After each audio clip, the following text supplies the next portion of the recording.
Hazır olsa ben parakoda mince koltuğum. Stayı yer ise parakoda için adımlarına görüşün bir ala parası olur. İzinde de önde de sanıyalak stayı koruyanın milyon tane tutup etmer ya. So yakılanda Niagara fazla sonra su sıçrıyor.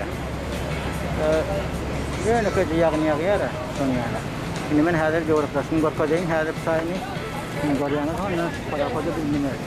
Hazırda gelir. Hazır bakın ortaya insanların düşüyor. Koruyanlar insanlar düşüyor. O anadan da baktım güzel şeyler.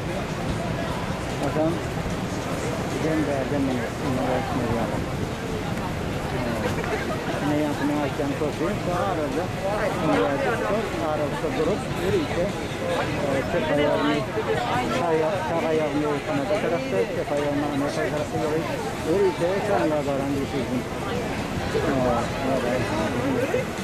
Yine baştan başına şehrin hayatlarını bunlar yani yıl saatlerine bir türlü o vakitler koronavirüs olanken şeyden çıkmazsan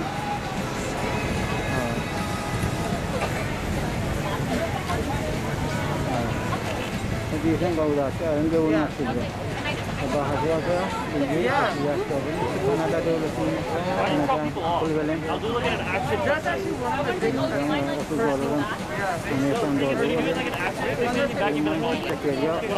çoğunun açılmalarını yemediğini